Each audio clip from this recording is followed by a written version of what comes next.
শোনো শোনো সমস্ত ক্ষত্র রাজন্দ, তোমরা সকলেই রয়েছ শত ভাই দুর্যোধন পঞ্চ পাণ্ডব। আজ আমি তোমাদের দীর্ঘদিন যাবৎ অস্ত্র শিক্ষা শিখিয়েই আসছি। আজকে তোমাদের কাছে আমি পরীক্ষা নেব। আজ এক এক করে সমস্ত রাজনদের কাছে আমি পরীক্ষা নেব। আমি দেখব কে কতখানি আমার কাছ থেকে বিদ্যা অর্জন করেছে। তা আমি প্রথমেই ডেকে নেব মহামানী রাজা দুর্যোধনকে। এসে তো মহামানী রাজা দুর্যোধন, পরীক্ষা দাও তুমি আমারই সদন, দেখি কতখানি বিদ্যা করেছো আমার কাছ থেকে অর্জন।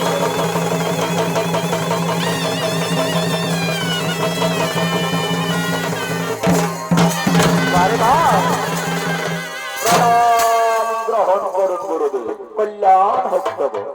বলো হে মহামানী রাজা দুর্যোধন, ওই যে দূরে বৃক্ষ দেখা যাচ্ছে, বৃক্ষের মধ্যে তুমি কি দেখতে পাচ্ছ? গুরুদেব গুরুদেব, ওই বৃক্ষের ডালে আমি দেখতে পাচ্ছি কি সুন্দর একটি পক্ষী শাবক রয়েছে। আচ্ছা বাবা, আচ্ছা ঠিকই দেখেছি। আর ওই পক্ষী শাবকের কোন কোন অংশ দেখছো? গুরুদেব, পক্ষী শাবকের সর্বাঙ্গ সুন্দর সবুজ বর্ণ দেহদার, রয়েছে দুটি পা, দুটি ডানা, হলুদ বর্ণ ঠোঁট, চোখ দুটি যেন জল জল করে। হলো না হলো না হলো না হলো না। যাও বসো বসো বাবা, আসন গ্রহণ করো। বীর দুঃশাসন, পরীক্ষা দাও তুমি আমারই সদন, দেখি কতখানি বিদ্যা তুমি করেছো অর্জন।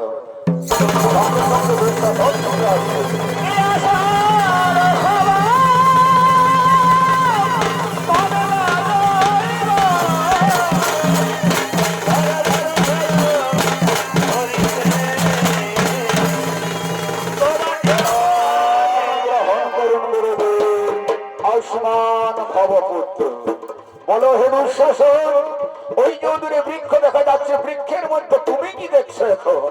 হে মহানুভব, ওই বৃক্ষের পাতা আমি চেয়ে দেখছি কেবল একটা মাটির পক্ষী শাবক রয়েছে। আচ্ছা বাবা, আচ্ছা আচ্ছা আচ্ছা। ওই মাটির পক্ষী শাবকের কোন কোন অংশ দেখছো বৎস?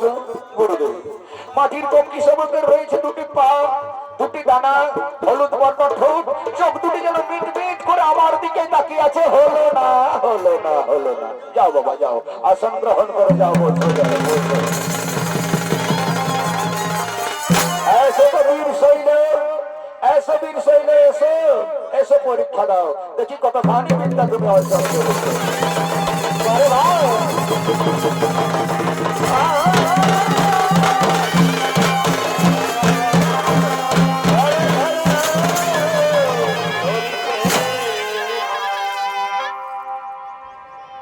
প্রণাম গ্রহণ করুন গুরুদেব, কল্যাণ হোক তব। বলো তো শৈল, বলো তো বাবা, ভালো করে লক্ষ্য করে দেখো এই বৃক্ষের মধ্যে তুমি কি দেখছো? গুরুদেব, গুরুদেব ওটা একটা কাঠের পক্ষী শাবক তৈরি করে বসানো রাখা আছে। আচ্ছা বাবা, আচ্ছা আচ্ছা ঠিকই বলেছো। তাহলে বলো তো বাবা, ওই কাঠের পক্ষী শাবকের কোন কোন অংশ তৈরি করা রয়েছে? গুরুদেব, রয়েছে দুটি পা, দুটি ডানা, হলুদ বর্ণ ঠোঁট, চোখ দুটি যেন মিট মিট করে। হলো না হলো না হলো না। যাও বাবা যাও, এমনি করে এক এক করে শত ভাই দুর্যোধন পঞ্চ পাণ্ডব অবশেষে তৃতীয় পাণ্ডব অর্জুনকে বলছে, এসো তো হে কুন্তীর নন্দন, পরীক্ষা দাও তুমি আমারই সদন, তুমি আমার সাধনা, তুমি আমার প্রেরণা, তুমি আমার জীবনের ধন। 18 বৎস পরীক্ষা দিয়ে প্রমাণ করো। সঙ্গে সঙ্গে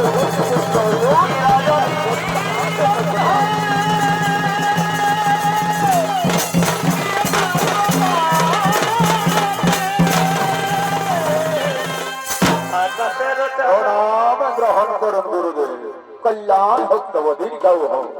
বলো হে কুন্তীর নন্দন, বলো তো বাবা, ভালো করে লক্ষ্য করে দেখো বৃক্ষের মধ্যে কি আছে। গুরুদেব, বৃক্ষের চারিপাশে আমি চেয়ে দেখছি, কোথাও কিছু দেখতে পাই না। কেবল ওই বৃক্ষ থেকে আমার কানে একটা ভেসে আসছে কুহু কুহুর চমৎকার চমৎকার বৎস। তাহলে কি পারবে বাবা?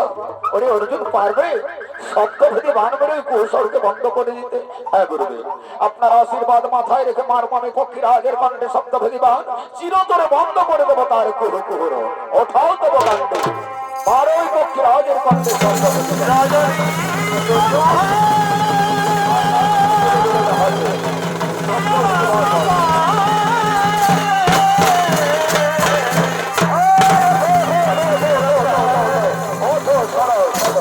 তাহলে তোমরা সকলেই নিজের চোখে দেখে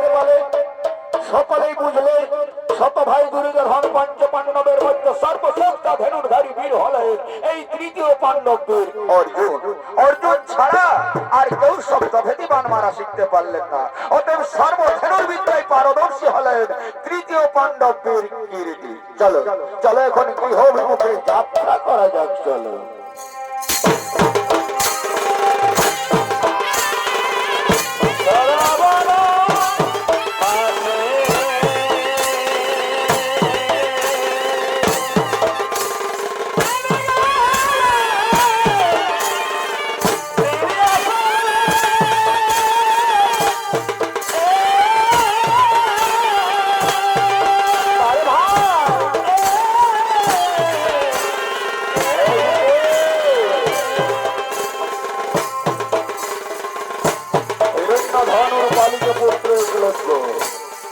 মনে মনে চিন্তা করছে অস্ত্রগুরু আচার্যের কাছে শিষ্যত্ব গ্রহণ করব, তারপরে জঙ্গলে আমি শিকার করব। তাই তাই সেই পালিত পুত্র একলব্য আজ অস্ত্র শিক্ষা শিখবার জন্য গুরুদেবের দিকে অগ্রসর হয়েছে।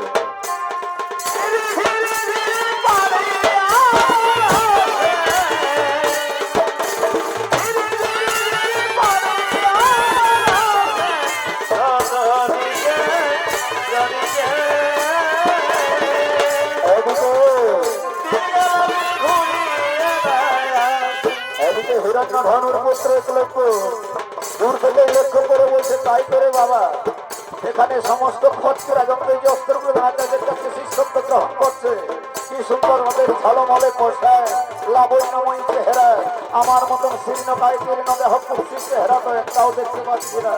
তাহলে কি অস্ত্রগুলো আচার্য আমাকে শিষ্য বলে গ্রহণ করবে? না না না না, ওখানে আমি যাব না, তার চেয়ে আমি বাড়ির দিকে যাওয়াই ভালো। না, অস্ত্রগুলো আচার্য সে তো মহান গুরু, সে তো ভগবান। ভগবানের কাছে উঁচু নিচু ছোট বড় ধরিত্রীর কোনো বিচার থাকতে পারে না, তবেই তো সে মহান গুরু। আমি নিজেকে নিজে ছোট মনে করবো না, আমি আগে তো গিয়ে দেখি, তার চরণে চরণাশ্রিত হয়ে বলবো বলবো গুরুদেব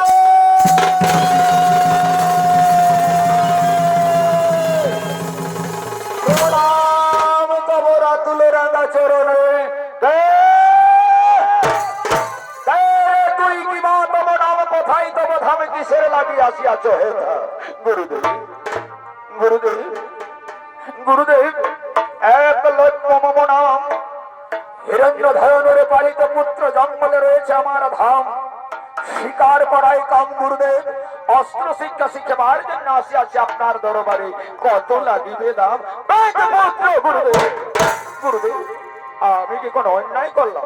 হ্যাঁ, যার ছায়া মারাল আমাকে গঙ্গা স্নান করতে হবে, সে নেছিন দরিদ্র ছোট জাতের ছেলে কি করে ভাবতে পারলো অস্ত্রগুলো আচার্য থেকে শিষ্য বলে গ্রহণ করবে? ও গুরুদেব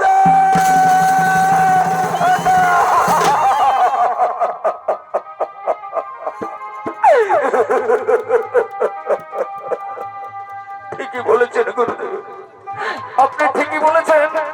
আমি নীচ, আমি হীন, আমি দরিদ্র, আমি ছোট জাত। আচ্ছা গুরুদেব, আপনি কি একটা কথা আমার জবাব দেবেন? এই ক্ষত্রিয় রাজাদেরকে যে আপনি অস্ত্র শিক্ষা দিচ্ছেন, এই ক্ষত্রিয় রাজাদের দেহের রক্ত যদি লাল হয়ে থাকে, তাহলে তো আমারও দেহের রক্ত লাল আছে গুরুদেব। তাহলে ক্ষত্রিয় রাজাদের যদি আপনার কাছে শিক্ষা পাই, তাহলে আমি কেন পাবো না গুরুদেব? কেন পাবো না গুরুদেব? কেন কেন কেন? গুরুদেব আমি জানতে চাই তুই আমার এই অস্ত্র শিক্ষা শিবির ছেড়ে যাবি কি যাবি না? যাবো যাবো গুরুদেব, করো জোরে বিনতি করে বলছি গুরুদেব, একটিবারের জন্য আপনি বলুন উনি বেদের ছেলে একলব্যকে অস্ত্র শিক্ষায় শিক্ষিত করবো। এইটুকু আপনার মুখ থেকে ভাষা বেরিয়ে এলে আমি হাসতে হাসতে চলে যাবো গুরুদেব, আমি হাসতে হাসতে চলে যাবো। আমি না রে বেদের ছেলে, এই পূর্বের সূর্যটা কোনদিন পশ্চিমে উদিত হতে পারে, হতেও পারে, কিন্তু অস্ত্রগুলো আচার্য যখন না বলেছে কখনো আর হা করবে না।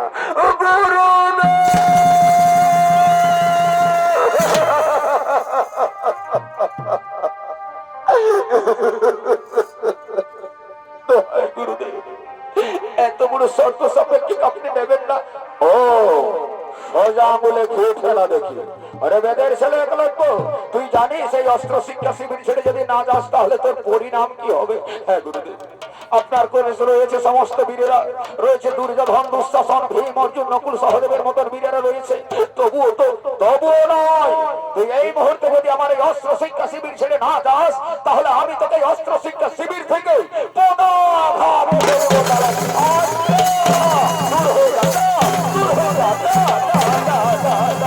আমি যাবো না, আমি যাবো না। আমরাও জানতে চাইবো এখান থেকে যাবি কি যাবি না। ওরে ছোট জাতের ছেলে না দেবে তোকে গলা ধাক্কা দিয়ে এখান থেকে তাড়িয়ে দেওয়া হবে। দূর হয়ে যা, দূর হয়ে যা, দূর হয়ে যা।